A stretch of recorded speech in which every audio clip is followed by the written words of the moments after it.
Oh, here we are.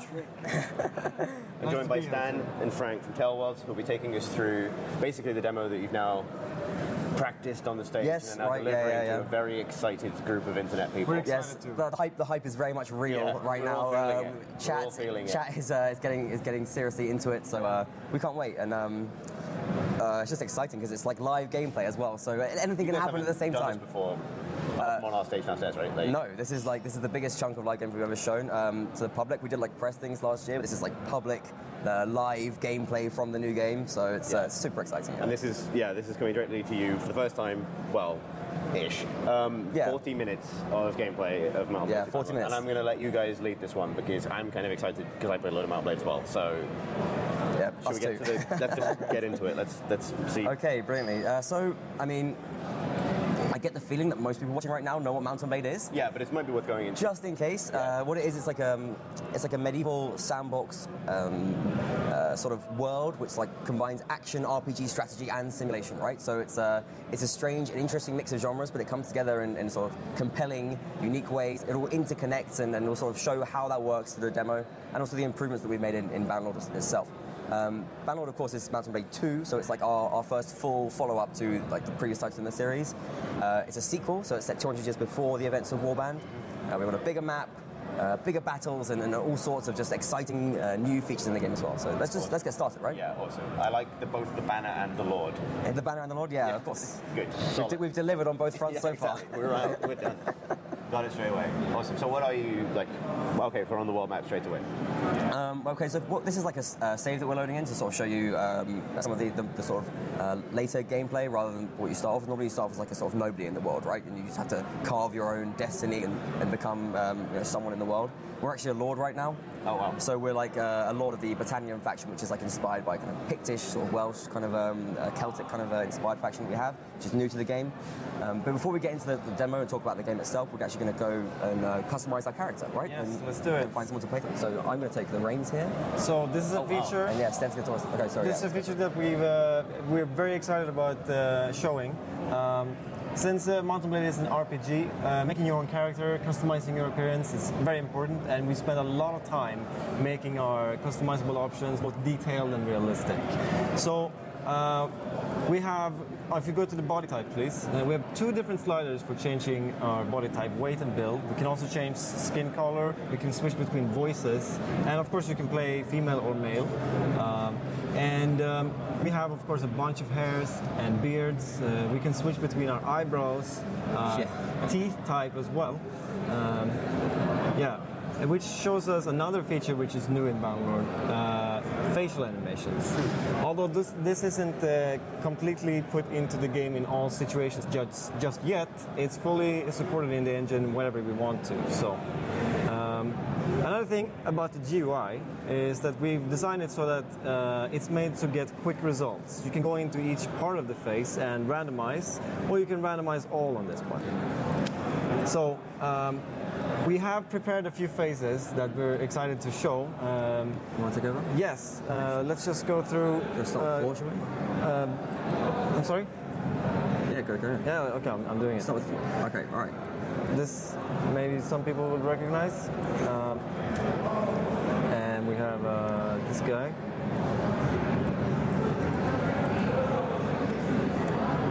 And this guy, most people would recognize, I think.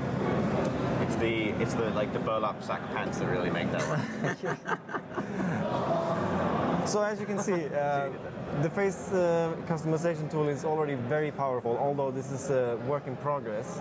And we're very much looking forward to see what our creative players can do with this as well. And we're going to make it very easy for players to share and save their creations between each other.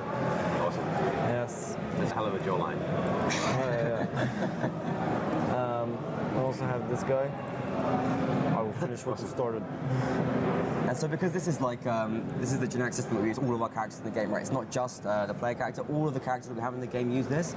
So it's really important that we can sort of create this kind of diversity and have a really powerful tool that we can use to make interesting looking characters that the player sort of interacts with and remembers. So that's really been our goal with this, what we've been making as well. Another goal has also been making the entire workflow with this giving the player complete and full control. Another slider will never move when you move one slider, so it's very easy to get into and be creative. And it's very important to let the player be full creative. So presumably you use this to create characters that you've designed, but is the randomization function also used to generate NPCs? Yeah, we also have, we can randomize it. We can sort of have make that specific as well, so like culturally we'll get sort of people from different factions, we'll sort of look a different kind of way, have like different sort of like specific sort of traits and features that you recognize from the different cultures as well, so it's like, it supports that completely. So, all right then, so let's pick a face and which one do you want to play as? Let's go with 6. That's pretty good, yeah. Looking pretty good. Okay. All right, let's do this. Okay, so as we jump into the world map now, what you can see here is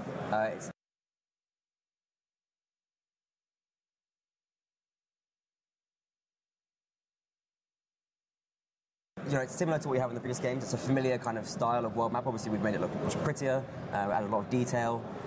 If we zoom out a little bit, what we can see is the names here. Obviously, the names of the different settlements and various locations in the game. And so when you're on the world map, you're still traveling between those. It's between battles and the various other interactions and gameplay aspects of the game.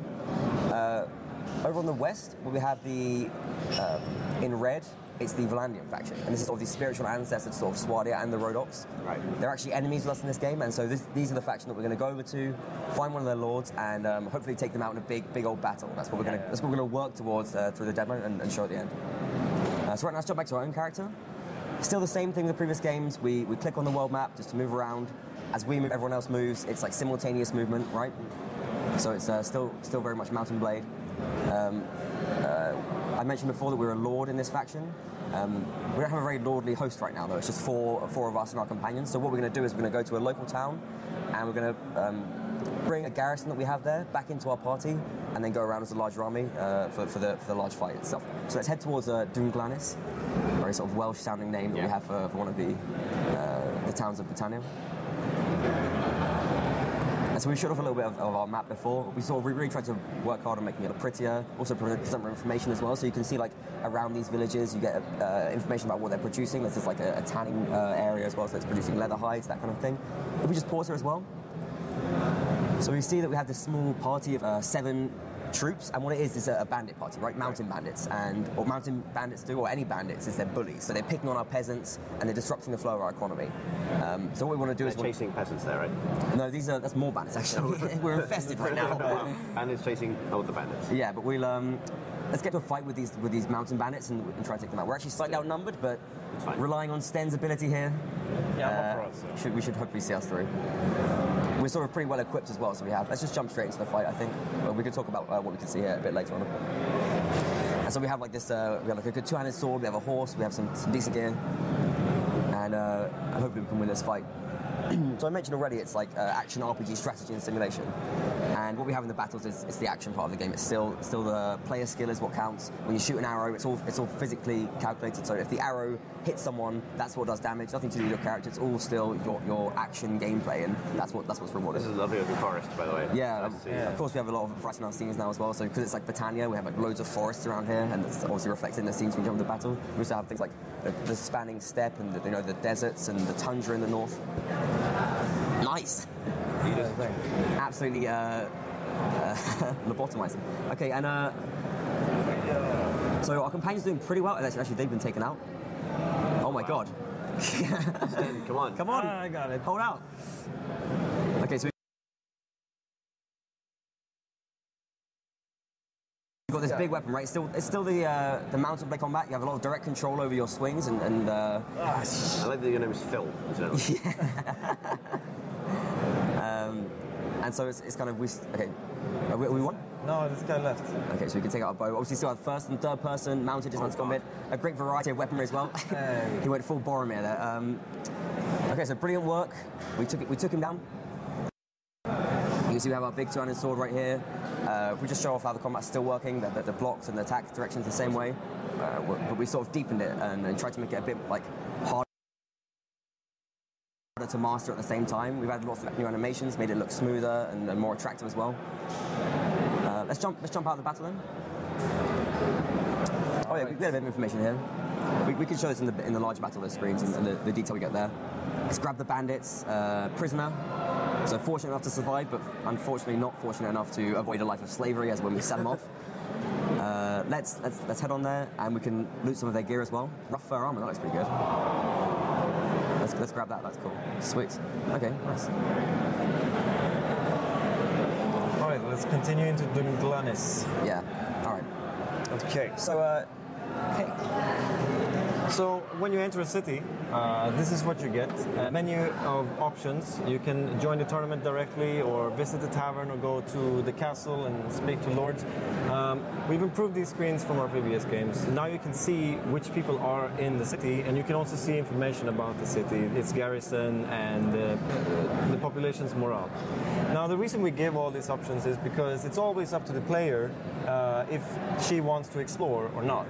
And we reward these in different ways in Bannerlord as well. And we'll talk a little bit more about it later.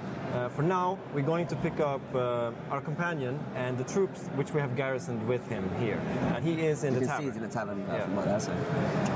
Now the taverns and other parts of the cities as well, we've worked a lot on creating atmosphere and making the world feel more alive of Calradia. And townspeople, companions, travelers, they're all coming into the tavern and drinking together. You can also sit with them. If you sit next to this guy, he'll turn towards you and like hang out with you. There's also, since this is a Battanian town, you will see Battanian architecture, people wear Battanian clothes, they play Battanian music, and you can even play a Battanian type board game, which we have. We have board games for all different cultures. 6 different board games. Yes, it's a way you can earn money. You can also play with lords while discussing politics. So we're going to pick up our companion and our troops, and we're also going to ask him to follow us because we're going to need him in the town later. So this is sort of one of the ways that we're really adding to the things that you can do in towns as well. So we've made the towns much more bigger and more interesting, but there's also much more gameplay there as well. There's much more things to do. Yeah. So we're going to show you, as we walk through a town, one of the ways in which you can sort of are rewarded for exploring around different areas. So as we head out of the tavern, we find ourselves in the centre of this Battanian town of Dunglanis, and what we can do before we do anything else actually is we can ask him to run around and gather up all of our companions in the town. So he does that. He does that like live. He's going to go run and get them. They're going to start running back.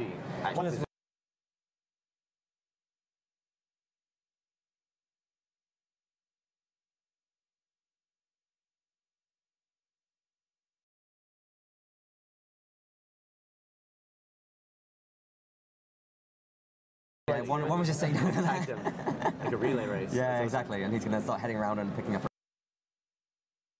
everyone else as well. But while he's doing that, we can walk around the town and take a look at the marketplace as well.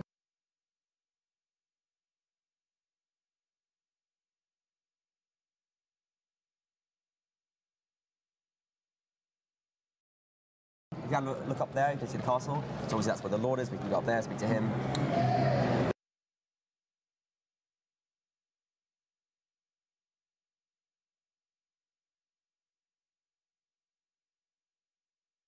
The verticality of it feels very different to. Yeah, it's a brand new engine. So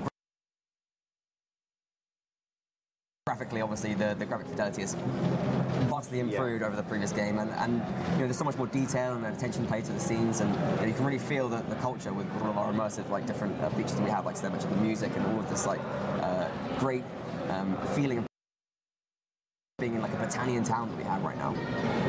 This is the marketplace, and obviously you can go there, speak to the sellers, you can buy and sell goods, of course, yourself. These sellers are they're like the town sellers, right? So the profits that they make, a cut of those goes to the local lord. We also have private enterprise, and we're going to sort of talk a bit about that in a second as well. So that's like a new feature in the game. Is everyone with us? Yeah, they're all here.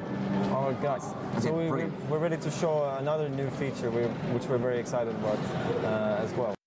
Highly player requested. It's crime. Yes. Oh, awesome. So let's sort of see how this works in the game. You want to try and mess them up? I'm going to take over. There's a lot of them. So as you can see here, there's some thugs here that has taken over this part of the city, and basically what you can do is that you can mess them up and make sure that no crime is going on here. Let's provoke them, right? Yeah, let's provoke them. Let's take this part of the town from them. Go. He didn't last long. Yeah, our companion's doing pretty well actually, it seems. Nice. Oh, sweet. Good job. You really murdered those guys. They did much better than against the mountain bandits. Yeah. So now we can place one of our own companions here, since they're all still alive. We couldn't do it in the last demo we did because... yeah, well, they were killed. So, that will stop other thugs from coming and creating crime. So we're sort of helping the economy to be stabilized in the city. What we also can do, which is completely new as well, of course, if we have a companion that has the trait of being sort of criminal, we can start our own criminal enterprise here and take money for ourselves. And since we're part of this faction and we know this lord who owns the city, that would cause a strain in our relationship if he would find out. So, but we don't care about that right now. But if you're ultimately interested in like destabilizing a city, you could start crime there first. Yeah, it's a great way to earn money, particularly early in the game. That's cool. Yeah, so now we got some dudes here. Yeah, these are also on them. Okay, so now that we've covered the sort of the illegitimate business of the game, we can look a bit more at the more legitimate side of things in the private enterprise I mentioned before. So the shops that are inside buildings, these are privately owned, and they can be owned by, they could of course be owned by the local lord, but they could be owned by another lord, right, or a merchant, or the player. And so you can buy these, and they're also really dependent on local supplies. It's blacksmith, and what it's doing is it's getting a supply of iron ore from local villages, turning it into weapons, and then selling them to caravans, and then trading around the map. So we have a really sort of fully simulated working economy, and that's really important if you want to make a lot of money in the game. You want to set up some of these businesses and get your income flowing. Because the blacksmith, of course, what we have here, it's crafting. This is a new feature. We showed this a little bit last year, but now we get to make a weapon live. What would you like us to make? We can show you a few different options here. We have this for all our melee weapons right now. This feature is lovely, and it's so mountain blade as well, because every part fits everywhere. We have different options we can randomize here and just see different swords. And the combinations we have is millions. Yeah, I mean, this blade and sword type presumably has a direct bearing on how those things play and what they're appropriate for. Yeah, of course. I mean, we can have any different kind of part, so it's like blade, handle, blade guard, handle, and pommel for the swords. And so like you can like any part fits with any different kind of part as well, so it's like fully customizable. And of course the different parts have their own physical properties, right? So we're making a rather sort of very Mountain Blade-esque sandbox calculation when it comes to it. We can sort of optimize things for reach, and we can sort of scale the blade up as well. We have like that other control. We can go for scale a bit. Yeah. We're gonna make a sword and we're gonna bring it into battle and kill some Vlandians. Yeah, okay. So what kind of weapons should we make? Can we make like a bastard sword? Yeah, two-handed sword. Yeah. Two-handed. Or like a Yeah, that's cool. one Let's or go two. for it. Yeah. And so you can go for like reach, speed, or whatever, or you can just you can try and balance things out to get like the best of both worlds. I think it would only be appropriate to set every single slider to maximum. Yes. Okay, let's do that. Maximum sword. Maximum sword. But we can call it maximum sword as well. That's completely possible. Okay, let's max everything we have. We have one more left.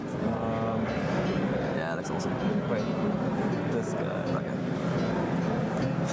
So let's name it Maximum sword. And then we can, we're also going to take this with us in the battle. We can use it to fight, and it's, if we can type it out. Turkish keyboard. Yes, of course. Okay. All right. Worth every penny, worth every dinner. Yeah, worth every dinner. We can also take a look at this as well in the inventory. We have like much more control. We can inspect items, take a good look at things. It's all just like we just thought about what the player needs and what the player wants from the UI, and just tried to do it. You know, we've really improved on Warband and other games in that aspect, we think. All right. That's the sort of affected by the fact that we slid everything to top. Yes, absolutely, absolutely. Everything. It's heavier. Yeah. And so you can go for the one which you think looks nicest, or you can really focus on the stats side of things as well. It's totally up to you.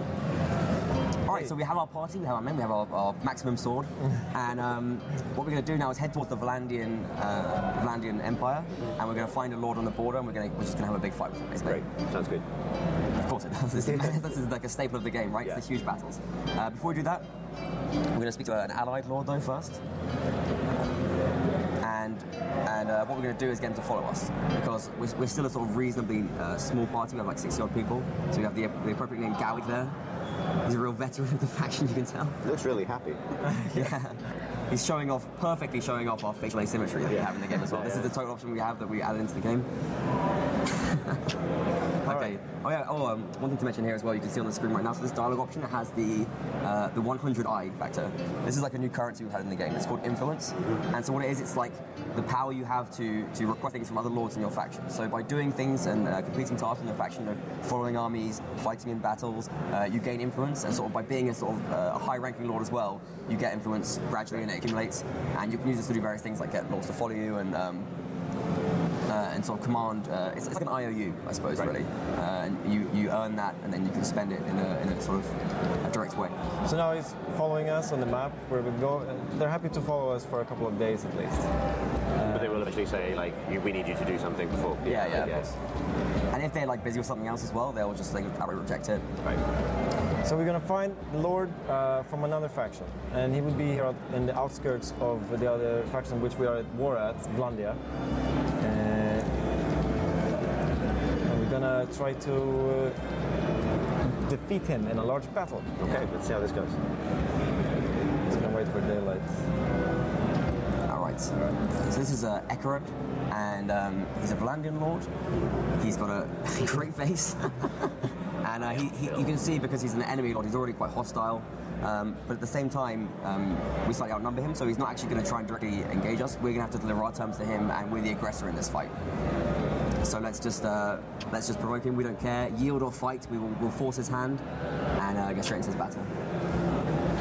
So we saw this screen before, but now it sort of comes into its full purpose a little bit more. We get information about both parties, the total number of troops. We can see which different parties are involved in the battle as well. So when you have sort of larger battles with multiple parties involved, you want to see all the troops and all the kind of more information, so you can make a better decision and plan out your strategy beforehand. We give you that information now without you. Okay. All right. So into the battle. A little bit. So this is like. Wait, let's go. Chris, got to see it. Let's go. You good? Yeah. Okay. So obviously, large battles they're a staple of Mountain Blade, right? And obviously we have more troops than we've ever had in any game, any of our games before. But in addition to that, we've really tried to make sure that they are interesting, varied, and exciting every time as well.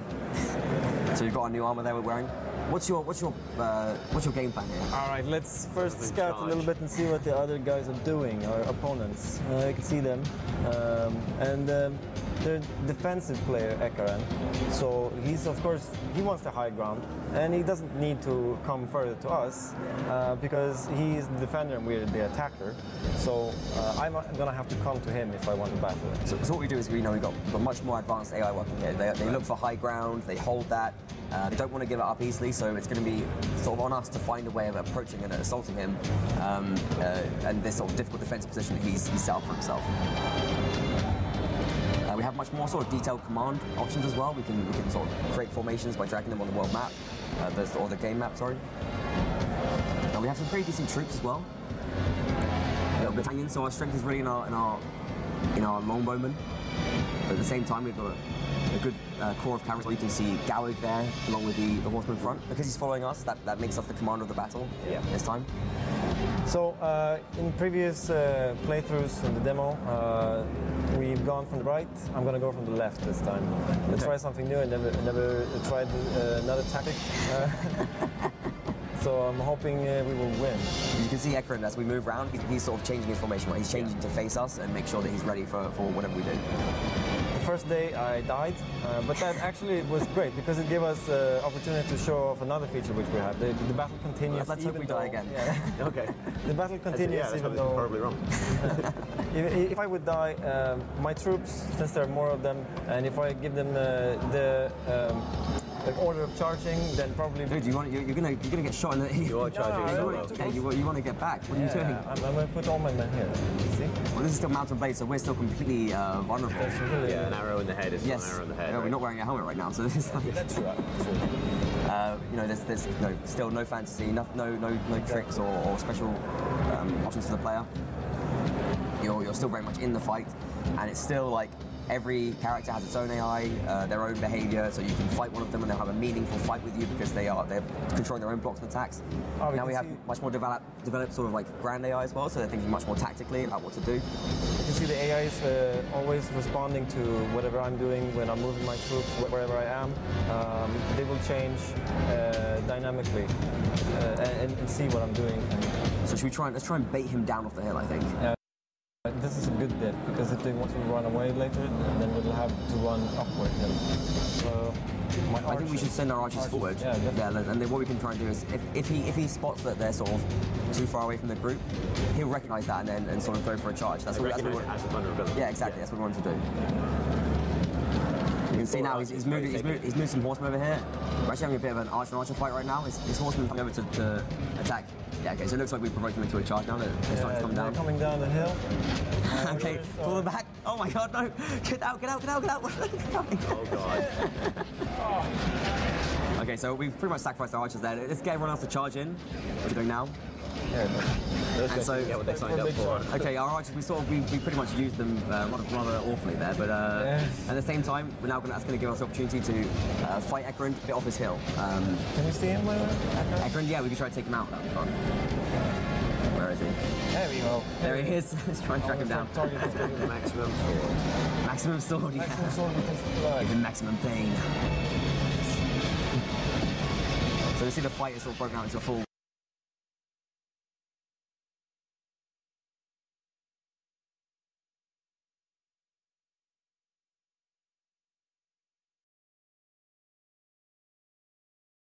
Chaos now. Yeah, he's actually gone to road straight to it and gone to the other side. Oh, did he? Yeah.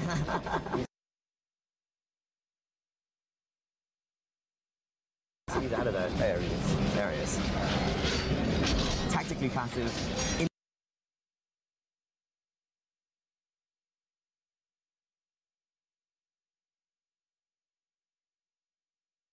Individually suicidal. Way more.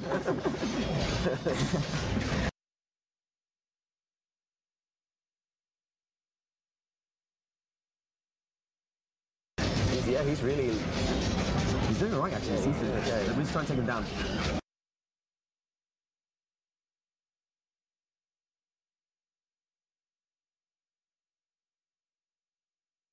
I totally lost him, by the way. So we have like interesting other AI features here as well.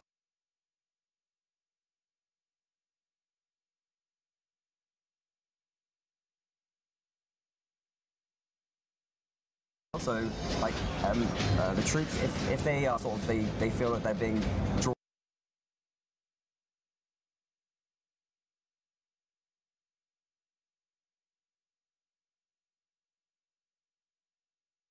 too far away from their formation, they'll like run back into it and they'll feel like they need to self-preserve and kind of stay alive. So they won't just break up the formation for no reason. No, exactly. But obviously, if we send archers forward, they pretty much have to follow that command. And, even if they are all going to die. They were like lambs to the slaughter, essentially. Yeah. Okay, so we're doing pretty okay. I think the slight number of advantage we had and the troops that we had. Well, you spend your number advantage. Yeah, we did. But I think that's just about seeing us through. We have a 200 sword as well, so the shield doesn't much good. I think we're doing okay, are we? That arrow looks painful, I'm not gonna lie. Where's he gone? The Lord. Ah, here he is. No, that's not him. That's just a man. Ekrund might have been taken out. Actually, we can bring up the tactical screen and see exactly how things are going. Ekrund is still alive. Ekrund is still alive. Yeah. Oh my god. Wow. Obviously, we have like a tremendous amount of improved physics as well in the game. You know, it's a brand new engine, so we can do much more interesting things.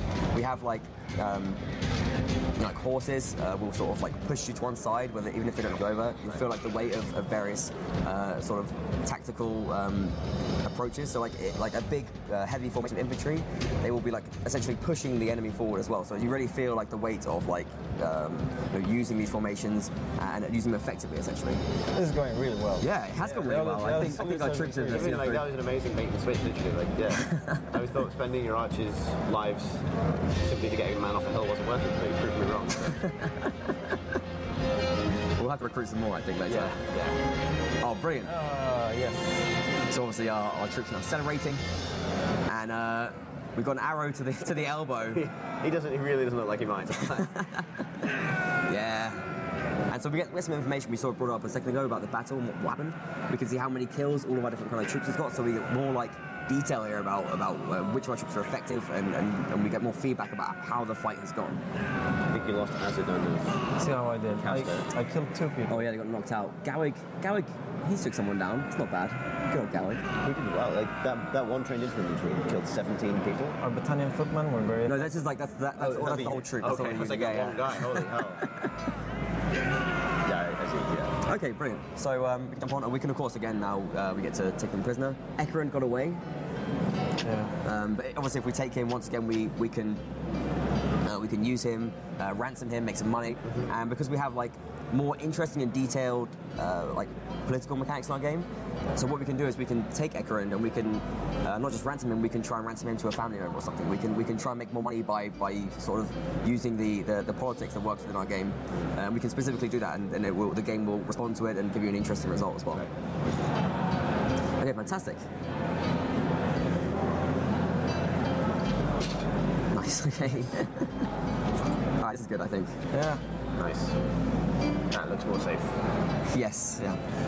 All right, brilliant. So Ekerin is defeated, and obviously this is going to help advance the Battalion war effort, right? Because now Ekerin, he could potentially, he's feeling more pressure from his faction to do well because he's not able to support our army anymore. So he might have to like really tax his peasants, and that's going to cause him problems later down the line because they might revolt, and then he sort of it's going to cause him problems if he wants to improve and advance in his faction. You know, if he's thinking of becoming like marshal or whatever. Yeah. He's not going to be able to influence the other lords to do that if he's having to sort of rebuild his forces and drive his peasants to exhaustion.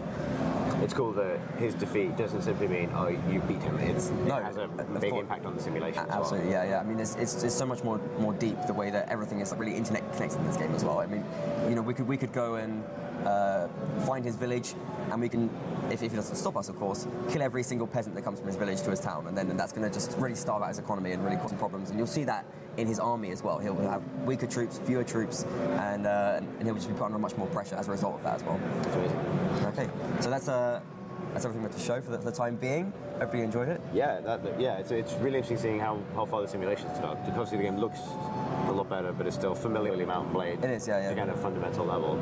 But the most exciting changes, to me at least, maybe chat feels differently, seem to be taking place in how much that economic simulation... Chat's great. I mean, I don't know what okay, cool. But like, how much the economic simulation is actually powering like the war effort, the strategic side of it as well. Yeah, exactly.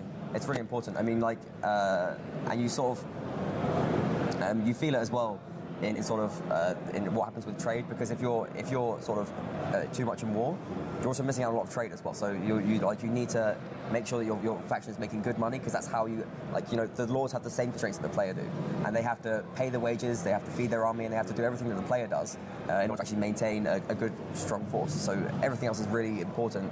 All the cogs of their economy are really important to be working for them. Given that, I mean, you showed us is like mid-late game sort of status for the player. Is that fair to say? I would say it's like mid-game very much. I mean, we have the first stage before you become like a vassal or a noble, right.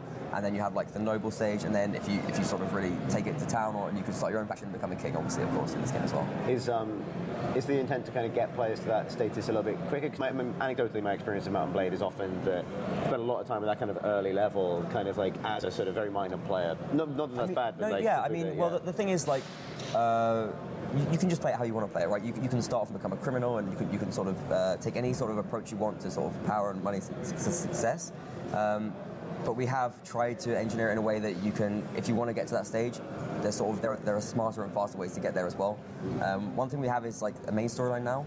And kind of one of the goals of this is, in addition to sort of building up the lore of the game and like telling the players more about the world of Calradia that we've created, it's also to sort of introduce the player to the mechanics and sort of drive forward some early game progress if you want to go that route as well, right, with the main storyline. So, like, you guys are at this stage, and it seems pretty advanced, like in terms of how much of the game and the core gameplay of Mount & Blade you're able to show today. Like, what's next for you as developers, and kind of like what's next for the game generally? In terms of what we're going to be showing? Yep, showing, building, making, talking about. Right. Well, of course, Siege. You know, we're going to be coming with Siege very, very soon. We're doing very exciting things, and it's super cool. I mean, we've talked a bit about it and some of the pictures that are in it, but we can't wait to just show off a Siege and have it look great and everything. You know. Given that chat has been very vocal about when they get to see Bannerlord, I kind of feel like I have to ask, when are they going to get to see Bannerlord again? Hopefully, I mean, we're aiming to give it to the players in some shape or form this year. Sometime this year we want to have it in player hands. That's what we're shooting for. Okay. I mean, it's not a promise, but that's what we really would love to do. Absolutely. So hypothetically, would you be putting it into players' hands early? Yeah, potentially. That's what we're thinking about. I mean, there will probably be some kind of testing at some point. Cool. Great. Guys, thank you so much for coming on. Thank you. Can we just say... of course, yeah. I mean, obviously thank you to PC Game for having us at the event. It's been great. We've loved it. But we also want to say... thank you to all the players for your enthusiasm and stuff like that. We're excited to see your reaction as well, and enthusiasm is always great for the game. We really do appreciate all the support we have from our players. They're great. Yeah, no, seriously, thanks to them. And very handsome, and obviously. Huge thanks to our players. I mean, the game. The game project started with only 2 people, and over the years it has grown into a larger company, and we're here now, and it's all thanks to the player base. So we just want to say really thank you all. Yeah. No, thank you guys for being patient and waiting for this to be on stream, because, I was really looking forward to seeing it too, but I'm so glad to have you guys on. And to add this opportunity to see the game for the first time. So yeah, Sam, Frank.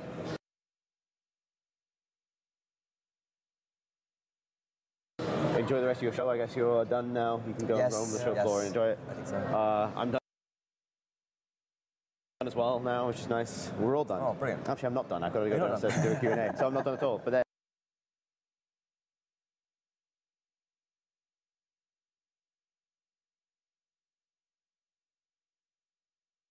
anyway, what you're going to do. But it's still nice. And if you tune in for the live stream over both days that we've been doing this, all developers